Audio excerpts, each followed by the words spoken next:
Allora, buongiorno, do il benvenuto a tutti a nome del Presidente dell'Accademia dei Lincei, il professor Antonelli, che per un impegno improvviso si scusa ma non potrà partecipare e portare il saluto dell'Accademia e ha chiesto a me di farlo. E poi naturalmente vi do il benvenuto a titolo mio personale. Io sono il Presidente della Fondazione I Lincei per la Scuola, che organizza questa giornata, che in realtà fa parte di una piccola serie di giornate dedicate alla didattica delle materie STEM. E la prima di queste giornate, con lo stesso formato, ha avuto luogo lo scorso marzo, dedicata alla matematica, e ha avuto un notevole successo. E così siamo sicuri sono sicuro personalmente, che lo stesso avverrà per la giornata di oggi. Queste giornate, rientrano nelle attività istituzionali della Fondazione, che svolge attività di formazione dei docenti di scuole di ogni ordine e grado già da almeno 10 anni, e queste attività, ma anche un'attività di consulenza diretta, rientra nel quadro di una convenzione che esiste tra l'Accademia dei Lincei e il Ministero dell'Istruzione e del Merito, proprio per svolgere attività sia di formazione sia di consulenza. E quindi questa serie di giornate è stata concepita in strettissimo contatto con i membri della Commissione di consulenza STEM del Ministro, che saluto e ringrazio per il loro contributo. Alla fine di questa giornata, i coordinatori delle tavole rotonde, come già è avvenuto per la giornata della matematica, provvederanno sulla base del dibattito a stendere un breve documento di sintesi, consensus paper, e con delle indicazioni che noi speriamo siano utili appunto al Ministero e alla Commissione. E questo abbiamo già fatto per la matematica e continuiamo a fare perché pensiamo che sia nostro dovere. E d'altronde, personalmente non concepisco dei convegni che abbiano uno scopo unicamente, culturale, ma oltre all'aspetto culturale, all'aspetto di dibattito e approfondimento, penso che sia proprio molto importante come accademia, come fondazione, dare delle indicazioni precise, suggerimenti, raccomandazioni. Certo non siamo presuntuosi, ma insomma delle raccomandazioni, sperando che questi messaggi, più o meno in bottiglia, finiscano per arrivare dove devono arrivare. Insomma, questo è un po' lo spirito. E quindi va bene, io ringrazio gli organizzatori che hanno contribuito così validamente con le loro competenze a organizzare queste tavole rotonde, e darei la parola adesso agli altri esponenti che faranno indirizzi di saluto. Anzitutto al professor, dottor ingegnere Stefano Paraboschi, presidente del gruppo di ingegneria informatica. Prego. Grazie mille Presidente. Quindi ecco, sono Stefano Paraboschi, appunto sono qui nel mio ruolo di Presidente dell'associazione che si chiama GI, Gruppo di Ingegneria Informatica, che è appunto l'associazione che raccoglie quelli che oggi sono 1115 afferenti al settore scientifico-disciplinare in GIN 05, che è il modo nel quale nel sistema universitario si caratterizzano appunto i professori e ricercatori che si occupano nel sistema universitario italiano in ingegneria informatica. Ecco, il mio collega Fabio Gadducci è il presidente dell'associazione, così la sorella, che invece raccoglie quasi 1200, insomma sono sempre stati poco più di noi il professore. Ecco, sono i due settori più numerosi nell'intero sistema universitario italiano, quindi e sono in effetti cresciuti molto negli ultimi 20 anni, hanno raddoppiato il loro peso percentuale negli ultimi 20 anni, come ovviamente insomma, è la dimostrazione di come l'informatica sia cresciuta di importanza a tutti i livelli nella società, ovviamente anche dal punto di vista formativo, come anche conseguenza questa crescita del fatto che abbiamo fortunatamente sempre più studenti e anche abbiamo una presenza fortunatamente estesa della formazione in informatica all'interno di praticamente tutti i percorsi di studio, cosa che da un certo punto di vista magari ecco, uno degli obiettivi ecco, di un evento di questo genere, iniziative di questo tipo, è quello di far sì che la preparazione informatica, ecco, oltre che all'università, ecco, venga fatta anche prima.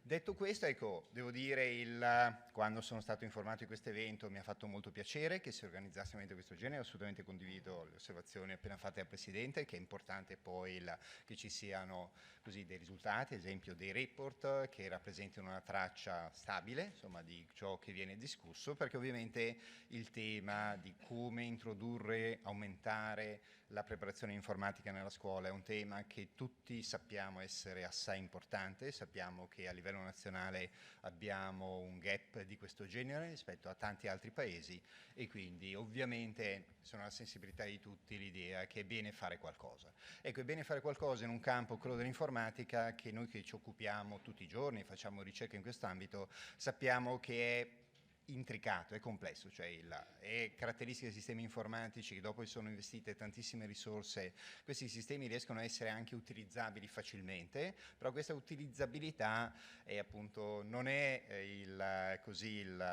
una caratteristica propria dell'informatica. In effetti l'informatica riesce a essere utilizzabile solo dopo che sono stati fatti diversi investimenti e rimane così utilizzabile facilmente solo se ci si limita a un uso esterno, direi superficiale. Appena si vuole fare qualcosa di più, inevitabilmente avere competenze, sapere come funziona all'interno del sistema, come si può mettere a frutto è essenziale. E nel fare questo la nostra familiarità col dominio ci dice che è essenziale avere conoscenze sia sul fronte tecnologico, come sono fatti gli strumenti concreti che usiamo, ma anche e soprattutto, questo spesso viene sottovalutato, sul fronte metodologico. Ecco, detto questo, a me sembra che del lavoro sia già stato fatto, appunto uno dei riferimenti essenziali nel contesto italiano è sicuramente il Piano Nazionale Scuola Digitale, che aveva già messo in evidenza come nella preparazione sui temi del digitale non bisogna considerare solo l'alfabetizzazione come tema, insomma, quindi la capacità di utilizzare semplicemente gli strumenti, ma bisogna anche considerare l'utilizzo, la configurazione, la programmazione, quindi i temi del coding e anche appunto il tema del pensiero computazionale, quindi guardare uno spettro un po' più ampio e dare, se vogliamo, anche più profondità nella preparazione su questi temi, cosa che assolutamente tutti i membri della comunità universitaria condividono. Ecco, come comunità, adesso penso che questo tema emergerà più volte, c'è stato di recente la definizione del percorso formativo per gli insegnanti, i famosi 60 CFU nel DPCM. Noi come comunità universitaria informatica avevamo segnalato, e penso non sarà una sorpresa per nessuno di voi, che ci avrebbe fatto piacere avere una sorta di protezione, un investimento maggiore sui sistemi dell'informatica. Nella versione che poi è stata rilasciata abbiamo visto che questa indicazione, questo è il nostro desiderio, è stato rappresentato. Sappiamo ovviamente che ci sono molti vincoli di cui tenere conto, non sono ovviamente iniziative semplici, il mondo della scuola ovviamente è noto più a chi ci opera tutti i giorni che non a noi che operiamo nel mondo universitario, rimane però ovviamente in noi ecco, questo dispiacere, ecco, perché che non si sia insomma, inserito un orientamento più forte sulla formazione per gli insegnanti, sui temi dell'informatica, che ovviamente per aumentare il livello di competenze digitali a livello di società, ovviamente quello è il punto giusto nel quale intervenire. Non si può aspettare che sia il mondo del lavoro a costringere poi le persone a acquisire familiarità con questi strumenti. È un elemento ovviamente, anche su questo penso che sia condiviso praticamente da tutti. Detto questo, ecco, come comunità universitaria a volte si viene percepiti come attori che niente, fanno le loro cose, si occupano del loro mondo. Ecco, devo dire che sul fronte invece di come inserire una formazione sull'informatica nella scuola, mi sembra che la comunità universitaria abbia dimostrato un interesse sincero che è legato a tante diverse motivazioni. Adesso vicino a me è seduto Enrico Narbelli, che nel suo ruolo è presidente Informatics Europe, cioè dell'associazione europea dei dipartimenti di computer science, ha anche sicuramente investito tantissimo energia in questo, è partito e c'è un laboratorio del CINI, del Consorzio Nazionale Informatica, che si chiama Informatica a Scuola, sempre di cui Enrico è presidente, che sta facendo tante diverse cose eccellenti, portando avanti tante diverse iniziative, e quindi mi sembra che ci sia una dimostrazione tangibile di come la comunità universitaria si occupa di informatica, è disponibile a dare una mano, a fornire la sua competenza dove questo serve. Giusto in questo evento avevo contato e ci sono 10 rappresentanti, professori, insomma, afferenti ai nostri settori, in GINS 05 e 01, quindi informatica di scienze e ingegneria. Tra l'altro dico a Fabio, sono di più gli ingegneri che non gli informatici, e quindi questo è chiaramente un segno di come il tema sia sentito, e dove vi assicuro la motivazione non è, chi conosce il contesto universitario sa che spesso la dinamica che guida molte azioni è quella di riuscire a acquisire peso anche nell'ottica di attivare nuove attività formative, i cosiddetti nuovi CFU, che poi possono essere uno strumento che consente di crescere all'interno del sistema universitario. Ecco, vi assicuro che in questo contesto non è questa la motivazione importante. Noi appunto, grazie al successo che abbiamo sul fronte didattico, tipicamente come afferenti, come settori, siamo già molto carichi, molto impegnati sul fronte didattico. Quindi non dovete leggere questo nostro interesse come una motivazione semplicemente di trovare nuovo spazio, è sinceramente il desiderio, insomma, di migliorare un fronte sul quale siamo sensibili, sappiamo quanto sia importante, no? Quindi lo vediamo anche nel livello di competenze che hanno i nostri studenti quando vengono da noi, iniziano il nostro percorso di studi. Ci dispiace, ecco, che abbiano un livello di preparazione sui temi che ci stanno a cuore, che appunto è così basso. Detto questo, ecco, giusto per chiudere, ovviamente se guardiamo il mondo dell'informatica, l'elemento recente, nuovo, è questo sviluppo di soluzioni del mondo dell'intelligenza artificiale. Il mondo, ovviamente, quello che ha generato più interesse sono i sistemi di gli LLM, modelli linguistici a grandi dimensioni, sistemi di AI, intelligenza artificiale generativa, nel mondo del testo, nel mondo delle immagini, che ovviamente sono di grande impatto, sono soluzioni che a chi faceva ricerca in questo ambito non hanno generato particolare sorpresa, ma ovviamente per la comunità che invece non faceva ricerca in questo ambito sicuramente hanno rappresentato una novità significativa. Ecco, come spesso capita, quando ci sono queste novità si tende spesso a sopravvalutare l'impatto a breve termine, e questo magari, ecco, sarà tra poco, magari ci sarà una riduzione così dell'entusiasmo o comunque dell'interesse a queste soluzioni, ma che invece come impatto a lungo termine sono sicuramente destinate ad avere un impatto. Ecco, devo dire, appunto, giustamente ho apprezzato molto la struttura degli interventi, dei temi che verranno discussi, perché mi sembra che vadano a individuare bene dove bisogna operare, confrontarsi con il contesto internazionale, considerare le AI. Mi è piaciuto molto che sul tema delle AI, invece di partire da quella che è spesso la reazione istintiva, quella di considerare una minaccia alla presenza di questi strumenti. Sappiamo ovviamente che dal punto di vista della valutazione e della preparazione degli studenti, questi strumenti cambiano il contesto, costringono a rivedere il modo nel quale si verifica che uno studente abbia acquisito le competenze. Questo ovviamente sia nell'ambito dell'università che nell'ambito della scuola, quindi ovviamente in entrambi i contesti dobbiamo tenerne conto, però ecco, ho apprezzato il fatto che invece l'enfasi nella impostazione della sessione sia più dedicato al tema delle opportunità, come questi strumenti avranno un impatto nel modo nel quale qualunque attività che richiede elaborare informazione e conoscenza debba essere gestita. E quindi, secondo me, bisogna, ovviamente, ci sono entrambi gli elementi. Io sono tendenzialmente appassionato, curioso della tecnologia e tendo tendenzialmente a valutare più gli aspetti positivi che quelli negativi. Ci sono ovviamente entrambi. Detto questo, mi sembra la presenza e la novità di questi strumenti un altro elemento che dimostra come per operare in questo contesto sia importante avere accesso a persone che sono competenti, che come loro mestiere fanno ricerca e conoscono questo ambito. Questo è un aspetto essenziale, e quindi come appunto i temi dell'informatica possono avere ricadute che tenderanno a crescere nel tempo, quindi è importante, sappiamo in questo contesto, agire per tempo, e questo evento può contribuire quindi a innovare la componente preparazione informatica nella scuola. Grazie a tutti, grazie mille. Molte grazie. Darei la parola ora al professor Gadducci, presidente del gruppo informatica Università di Pisa. Grazie Presidente, e grazie ovviamente anche gli organizzatori per l'invito a porgere questi saluti. Grazie anche a Stefano che ha rubato ovviamente la maggior parte dei punti di cui avrei voluto parlare anche io, quindi cercherò di offrire una sintesi molto compatta di quelli che mi sembrano alcuni non tanto degli spunti di cui si parlerà oggi, ma di alcune azioni immediate che possono essere fatte. È chiaro che cosa succede? Che in un mondo, discorso generico, come veniva anche da Stefano, in un mondo sempre più digitalizzato e in un'Italia in cui rispetto agli indici DESI siamo fra gli ultimi, ovvero sia l'indice che in qualche modo testimonia l'economia, lo stato di salute dell'economia e della società digitale, è importante cominciare a affrontare con decisione il tema della didattica dell'informatica. Non è chiaramente più rinviabile e questa giornata è ovviamente più che benvenuta sul tema. Le nostre comunità, quindi sia quella di ingegneria che informatica, sono assolutamente consapevoli dell'importanza del tema, come testimoniava anche Stefano, e in generale di quelle che sono le ricadute delle nostre attività di ricerca nella società.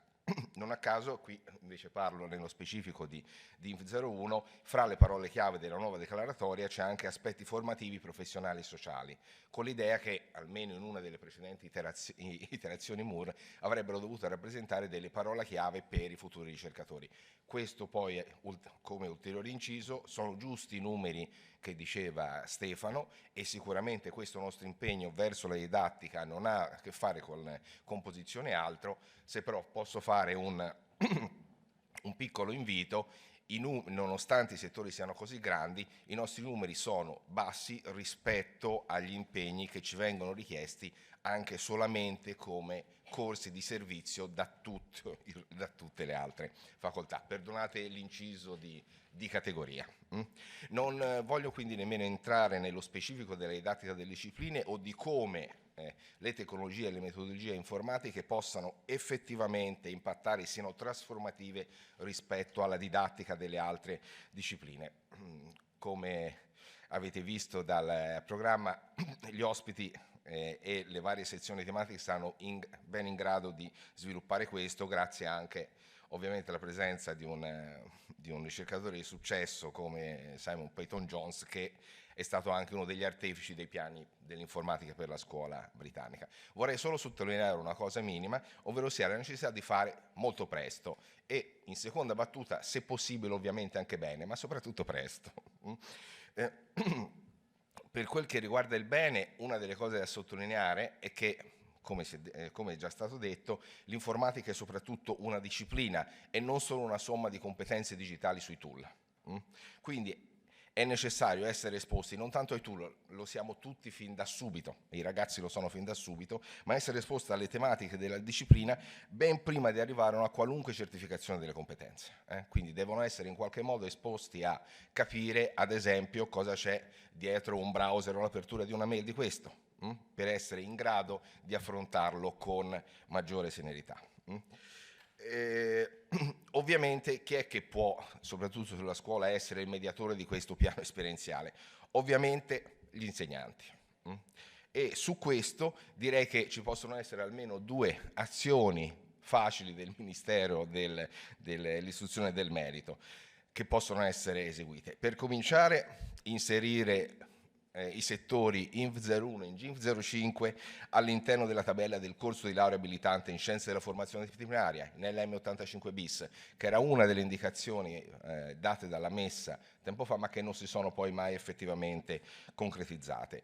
Ancora, e questo è stato anche accennato da Stefano, il fatto che nei 60 CFU del nuovo DPCM per l'insegnamento, per l'accesso ai concorsi per l'insegnamento, ci sono 3 CFU declinati sulle competenze linguistiche e digitali. Se fosse possibile una raccomandazione è dire, mettete almeno comunque qualcosa di specifico di informatica su questi, di nuovo, per dare la possibilità almeno di avere una visione, no? Ai nuovi insegnanti di quali sono le tematiche della disciplina per poi poterle raccontare ai propri studenti e non lasciare tutto, diciamo, alle esperienze, al long life learning dei docenti stesso. Come ultima cosa, e questo come esperienza soprattutto pisana, quello di supportare iniziative di orientamento dal basso, con le tante associazioni che fanno Coding Girl, la prima cosa che mi viene in mente, parlando anche dell'altro tipico problema nostro, che è ovviamente il gender gap. Perché? Perché una precoce esposizione alla disciplina possa effettivamente aiutare a colmare il gender gap, che è chiaramente una forte penalizzazione per tutte le nostre comunità, e soprattutto permetta in ultima istanza di ottenere cittadini che siano in qualche modo consapevoli e efficaci protagonisti nella pubblica amministrazione e nella società.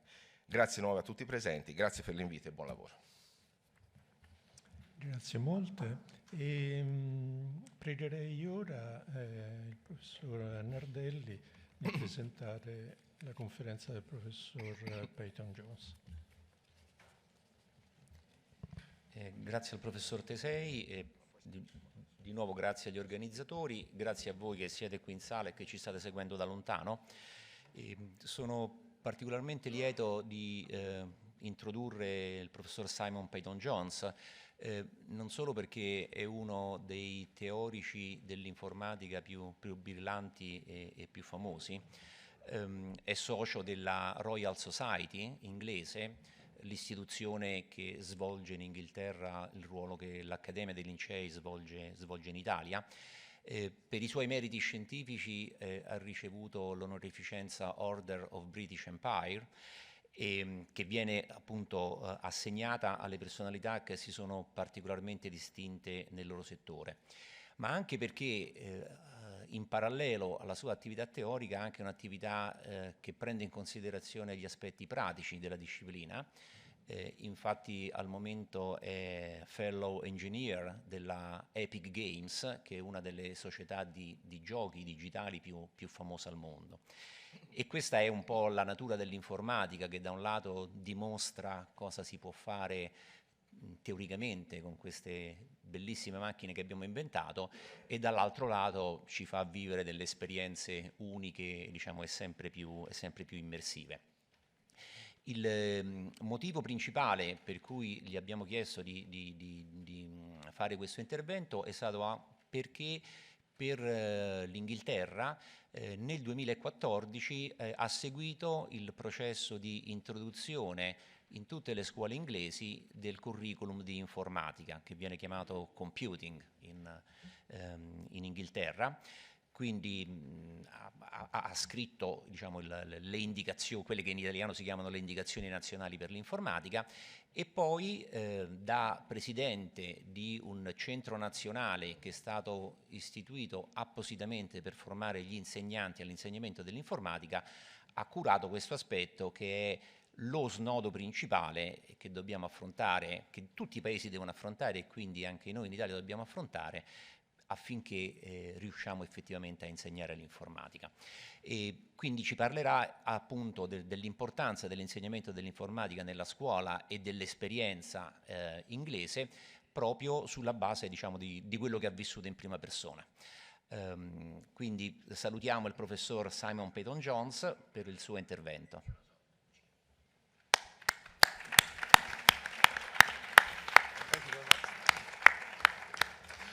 Well, good morning.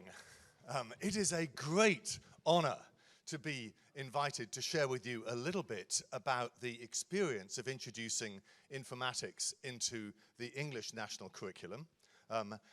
England and Italy are the same kind of size, so it's an undertaking of the same size, but your education system is different to ours. So all I can hope to do is to tell you some lessons that we have learned from our experience, in the hope that you can apply them in yours. So I thank you for being willing to listen to me not in your native language. I wish I could address you in Italian, but I can't. So I will try to speak reasonably slowly and so are you any listening to interpretation? If you are, please, the interpreters say Italian is 15% longer than English. So if I speak too fast, they will not be able to keep up. So please wave at me if I'm going too fast, right? Will you just practice now? Just practice waving, please. Wave.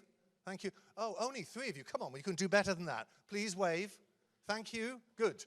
Good. Right, so do that if I start speaking too fast. Okay. So let's start here. This is Richard Riley, an education secretary in the States, who said that education should prepare young people for jobs that do not yet exist, to using technologies that have not yet been invented, to solve problems of which we are not yet aware. And I love that aspirational vision for what education is about. It's not a narrow box-ticking exercise, and it's an exciting one. So how do we do that? Well, typically at school, we try to do 2 things. We teach subject disciplines, which are to do with ideas, and we teach skills of one sort or another that are often to do with technologies. So for subject disciplines, you might think of maths and science and history. And for skills and technologies, you might think about presentation skills or metalwork or textiles or cookery or indeed information technology. And in the left-hand column, you can think about ideas like writing, creating, and understanding things.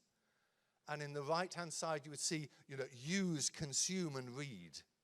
Okay, but these are not in opposition to each other. They're often placed in opposition to each other, but they complement each other, right? We need to do both, and that's what we do at school. So in British schools, at least, in 2005 or so, this was the picture, right? The discipline part just really did not exist. We were big on skills. We called it Information and Communication Technology, ICT, and it had a place in the curriculum already. That was good.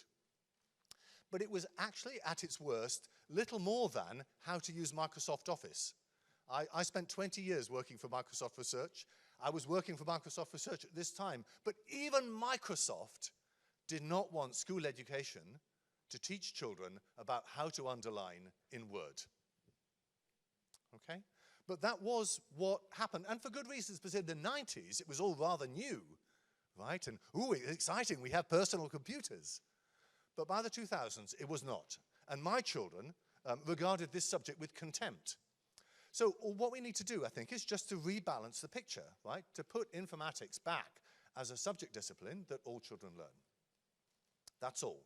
I think that is the enterprise in which we are engaged here. I want to give you another picture because I think making this case, explaining this to our politicians, to our school leaders, to our teachers, to our parents is really important. Once they catch the vision, it'll make sense. So here's a different kind of picture about the way we think about teaching science, right? Physics in particular here. We have several layers. At the bottom is the foundational subject discipline where you might learn about mass and velocity and acceleration. Then there's sort of engineering layer, which you turn it into a reality, right? Steel beams and cranes and so forth. And then there's the layer that breaks the surface of the ocean, the bit where we see science in action, and that's in all sorts of places, buildings, aerospace, medical, and so forth. And so on the right-hand column, you can see principles and ideas at the bottom, and then physical technologies in the middle, and applications, devices, and systems at the top. So what was happening in British schools, at least for computing, for informatics, for digital technology, was this, that we didn't have any of the foundational parts. We just had the bit that broke the surface, right? The shiny devices, the mobile phones that we all have on our tables. So we lack the foundation. So I think all we need to do is to just put it back, right? And so the foundations here, I think of informatics as the study of information, computation, and communication. Not, you note, the study of computers, networks, and data. So all the bottom stuff is foundational. Then indeed, computers and hardware and software. The study of informatics is not even primarily about computers. Dijkstra famously said, computer science is no more about computers than astronomy is about telescopes. It seems obvious when you say it, doesn't it? Okay, so that's our picture. That's what we're trying to do. So here is, the lesson number one that I think we learnt in the UK, that we want informatics to be a foundational discipline that every child learns, and they learn it from primary school onwards. Why so early? Well, think about natural science. We teach natural science, physics and chemistry and biology, at primary school. Why do we do that? Why do we do that? Not because every child is going to become a physicist. Why do we do it? Because we want our children to understand and have some agency in, some power over the natural world that surrounds them. If we don't understand anything about how the natural world works, we are less able to be active citizens, to make well-informed judgments about it. How can we make judgments about global warming if we don't know anything about physics or chemistry or biology or heat? All right? So it's pretty simple for science. And I think it's the same for informatics, that every child will live in a world that is surrounded with digital technology, and knowing something about how it works is going to help them make informed choices, well-judged choices. So I put every child here. The education system reaches every child in the land. Lots of voluntary initiatives, after-school clubs, super important, but they don't reach every child, right? The education system reaches every child, so it's a powerful lever. That is why we are here. I also want to say this isn't just for the future software developers. It's not just for the boys, right? It's not just for middle class or upper middle class children. This is for all children. In fact, over on the right here, I think for disadvantaged children, a knowledge of informatics can be a ladder into the top half of what I call the hourglass economy. Is that a familiar term here, in which there are quite a lot of low-skilled jobs, quite a lot of high-skilled jobs, but there's a narrow gap in the middle, and the sort of middle is being squeezed. But it's a ladder for some, into the upper half of the hourglass. So yes, knowledge and understanding alongside skills leads to what I've described here as a kind of deep digital literacy, an understanding and resilience to technological change. We are overcome with successive waves of technology, and we want our young people to be able to accommodate those waves rather than thinking my education is now out of date. Right. And yes, we want them to get a good job. All right. So, about lesson one then, I just want to draw out 3 sub-lessons, right, that are sort of easy confusions to make. Lesson 1A, do not confuse informatics education with educational technology, right? Particularly now AI has burst on the scene and we're talking about AI tutors, it's tempting to confuse educational technology, the use of technology in the classroom, with, when teaching informatics. We are not. EdTech is like a horizontal layer along the bottom. It's how to use technology to teach history better. Informatics education is a vertical here, right, the one in the middle. It's about how to understand the principles that underlie that technology. Does that make sense? Super important, because in Britain at least, these were radically confused for years. And if in the minds of a school leader, or indeed a minister for education, right, if these two become conflated, chaos results. Okay, lesson 1A. Lesson 1B. We hear a lot about coding, why our children must learn to code. Well, and sometimes people conflate and equate informatics with coding. And there's lots of stuff here. I've just put little snippets from the internet here. But I don't think they're the same thing. So I think that programming or coding is to informatics the same as lab work is to physics. In physics, lab work brings the subject to life. It allows you to be playful, experimental, to try things out. It's fun, right? It's practical. But you would not take your children and put them in a lab with ball bearings and stopwatches and expect them to reinvent Newton's laws of motion, right? That would be silly. We teach them something about the discipline, and then we give them practical exercises in trying to work it out. Another way to think about it is this, that you think coding is prominent in teaching in schools, certainly in Britain, and that's okay, but we shouldn't be confused about it. At primary school, in mathematics, we mainly teach arithmetic. In England, it's called numeracy. And numeracy is big in primary school, but no primary school teacher confuses numeracy with mathematics. They understand that it's a foundation for mathematics, and it will go on, but they don't think it's the whole thing, right? And it's the same. Programming may be the way that informatics surfaces, particularly at primary level, and indeed throughout, but it's not the same thing, okay? Another easy confusion, but my fear was always that our Minister for Education would stand up in 10 years and say, every child learns Python, job done. Not at all. Okay. Third lesson, you cannot teach informatics in a cross-curricular way. This was also big in the UK.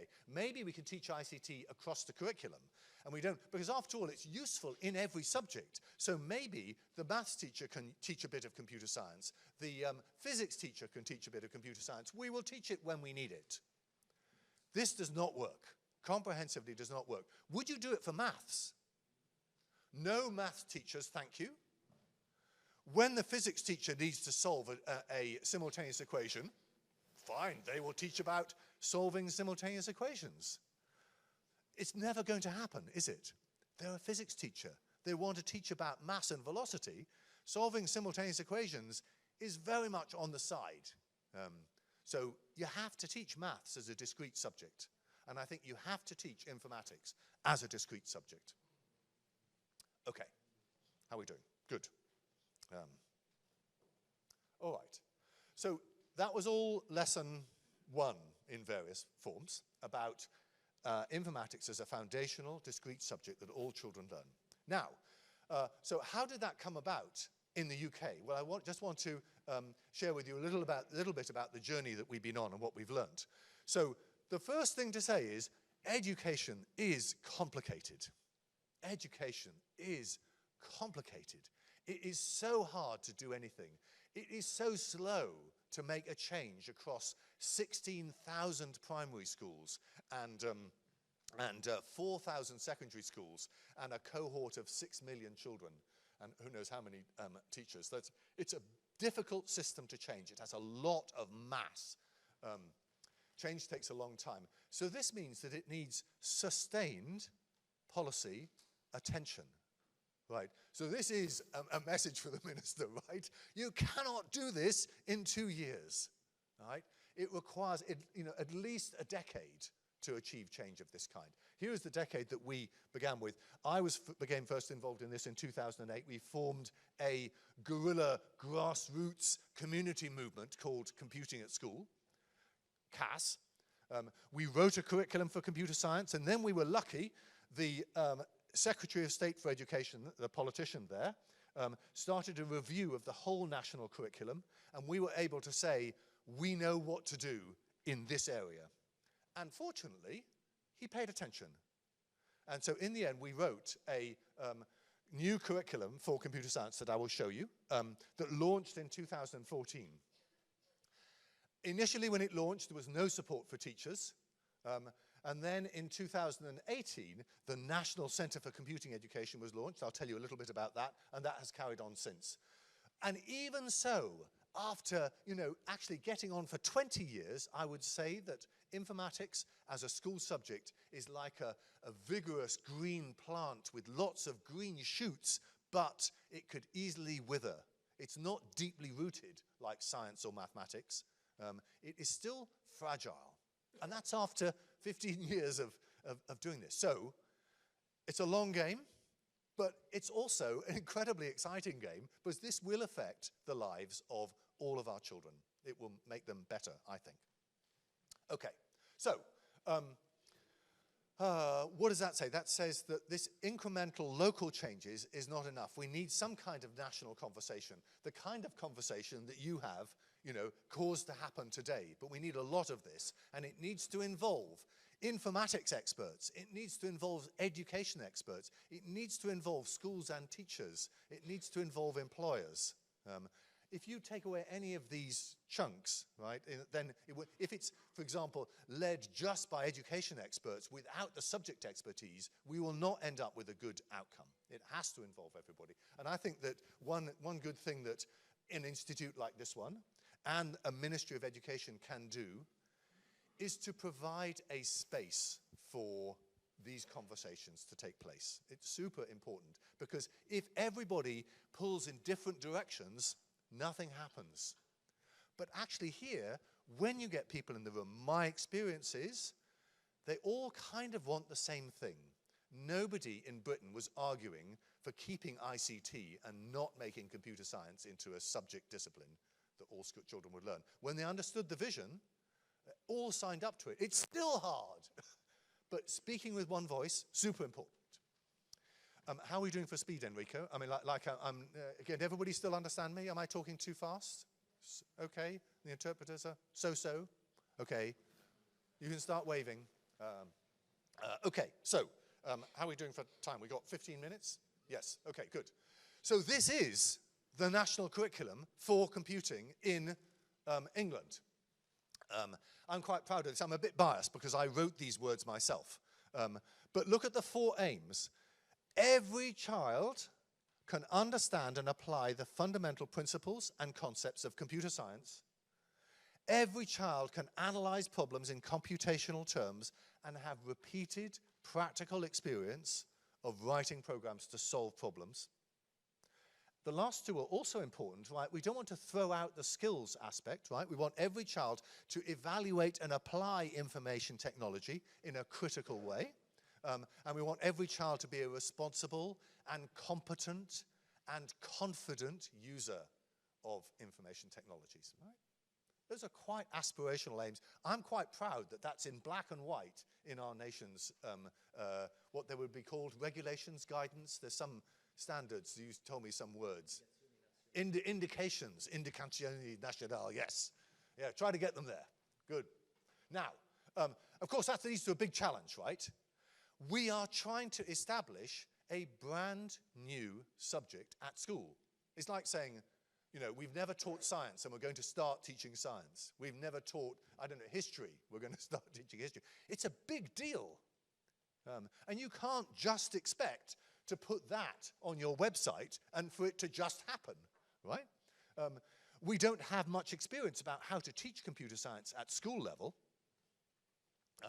We don't have teachers trained to teach it, right? And also, I don't know about Italian schools, British schools are running up a down escalator really fast.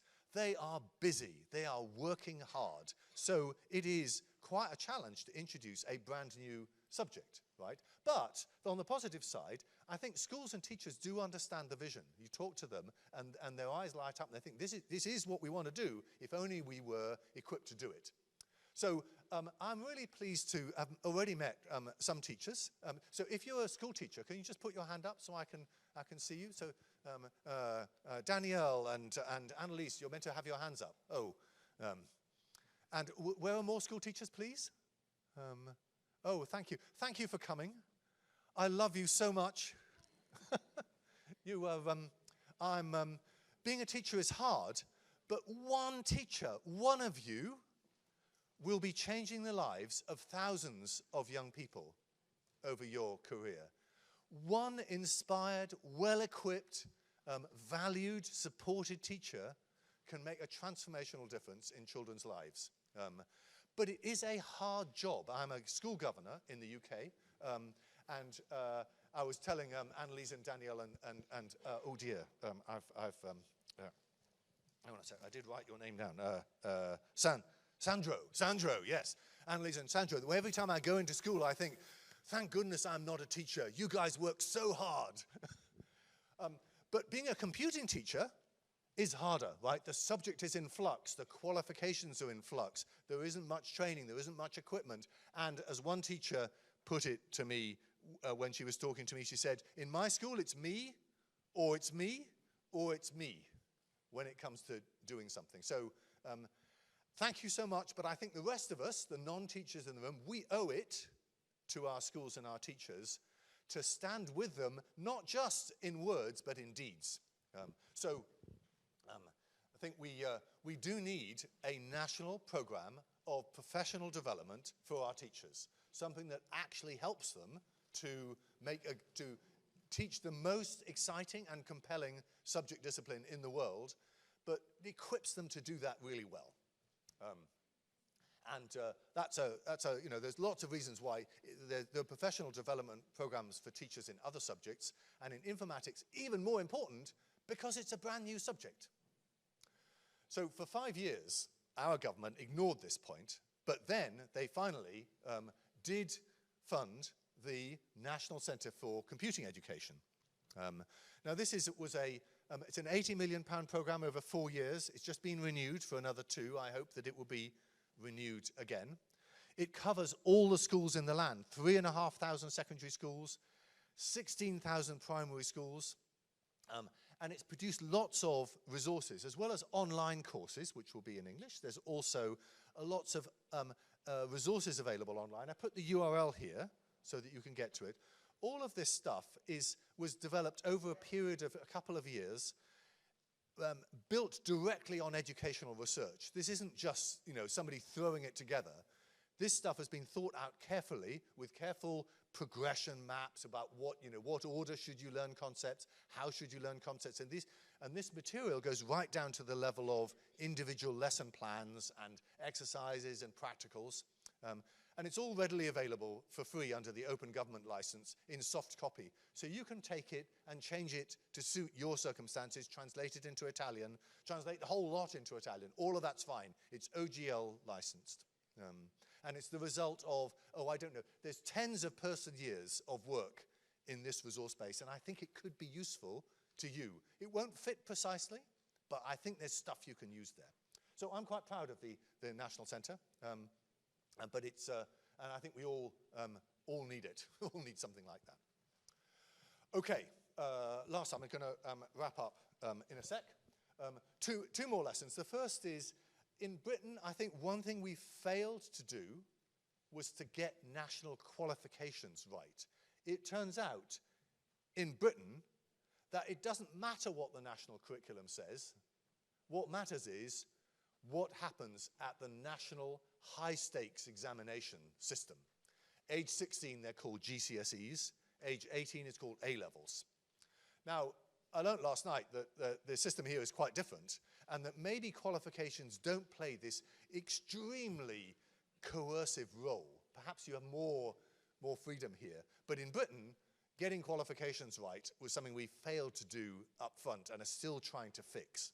So I think it is worth thinking, at the same time as you think about curriculum, think about qualifications. Qualifications tend to be what teachers and schools and pupils aim for, even if they're kind of like vocational qualifications. It's a good end goal. It's something to aim for and get and say, I have got this qualification. So it's good to have them. And in Britain, it's all that matters, I think, sadly. Okay, qualifications. So I'll skip that, right? Last lesson. Spend a tiny fraction of your educational budget on research. Why do I say this? It's because other subjects, like mathematics, have literally centuries of study about pedagogy. How do you teach mathematics well? And the mathematicians still disagree about it. Our subject has only a few years. And it seems silly to get every teacher in their classroom to invent pedagogy for themselves, partly because they don't have much computing background, partly because they only have a sample size of one class, right? What researchers can do is they can say, let me try out 3 different ways of doing something and do it in a large-scale experiment, across classes. That's much more efficient, right? And also, it seems like nuts to spend $1 billion, or £1 billion. I think that's about how much Britain spends on the salaries of informatics teachers, primary and secondary. That's a lot of money, right? It seems silly to spend £1 billion without spending, oh, I don't know, $1 million, $2 million on research that might make them 20% more productive. It seems obvious, doesn't it? And yet I've totally failed to make this case in Britain. It's very difficult to get money for educational research. And I mean research that is not, that is a symbiosis, a drawing together of informatics experts and education experts coming together to study what we should teach and how we should teach it. Got to spend some money on it. It doesn't happen for free. Okay, so I'm going to finish. Because, yes, I'm going to finish. Maybe we'll have time for questions. So I want to finish with a story. And this is about a workshop in London run by this man here who's called Miles Berry. It was for primary school children, and they were doing some programming in Scratch, which is a programming language that many of you will have come across, certainly the teachers. It's a visual programming language, so you program using these blocks, which you drag around. And in this workshop, a young woman, I think she was maybe 10 or 11, discovered that instead of drawing a square by doing the sequence on the left, you make the turtle go forward, turn right, go forward, turn right, go forward, turn right, go forward, turn right. That would draw a square. She looked in the left-hand margin. There was this funny blue for loop thing, and she used that. And so for I equals 1 to 4, that runs that loop 4 times. Go forward and turn right. And that does the same thing. It draws a square. And she not only discovered this herself, she explained it to her group. And it was a kind of breakthrough for her. What I love about this story is this message that her maths teacher sent to Miles 2 weeks later. I'm just going to read it for you. Here I have M, self-esteem going through the roof. She has associated this computing success with maths. Over the last couple of weeks, she's solved problem after problem, met target after target. She is truly flying. She is going great because of a positive experience at a computing workshop in London. Doesn't that touch your heart? Right? What we're trying to do is to give that sense of empowerment, I can do this, to our children. And that sense of truly flying, I love that phrase. So I want to sort of finish with just say that this is what it's about. This isn't really, isn't about national policy or about money or about teachers' working conditions. Fundamentally, this is about our children and their future lives. And we want them to be excited and engaged and curious and playful and joyful. And yes, we want them to have a good job. I'm going to leave you on the top of this with a rather long URL to a page that I keep of a number of resources and talks and reports about this area. So you might find it a useful source of some background material. So thank you very much. That's all I had to say. And if there's time for any questions, we can do that.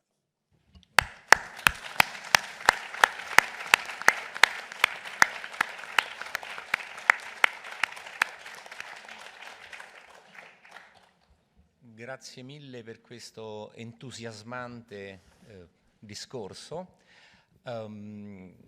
che ci ha dato delle indicazioni importanti. Or I can speak English so that you can follow me, and I see the audience is following as well. So it's a very, very important lecture because it has given us first-hand experience, something to think about. We have had a big country that has been doing this process 10 years before us, and we should reflect so to avoid mistakes and choose soon the correct direction. And I would like to remark just a few important points. The time frame, before 10 years, nothing important will happen, which means that at political level, we don't have politicians here, but we know many politicians, at political level there has to be a bipartisan agreement on the fact that educating the country in informatics is important for digital transformation to happen. This is the future of our children, the future of our society, so it's something that has to be shared and approved by everybody. And the other very important lesson is without teachers, we will not be able to do anything. So investing on teacher education, putting resources on teacher education is absolutely important. Of course, money is always scarce, but I mean, good politicians should be able to find money and to deploy them effectively. The additional problem we have in Italy is that we have a time frame with the PNRR, the Resilience and Recovery Fund, which is not exactly 10 years, it's much shorter. So that's one additional problem. But in Italy we are famous of being able to manage very complex situations. So I think that we will be able to find a solution also in our case. I'm afraid we are exactly at 10 o'clock, but Simon will be with us also during the coffee break and the lunch, so if you have any additional question, you can address directly to him.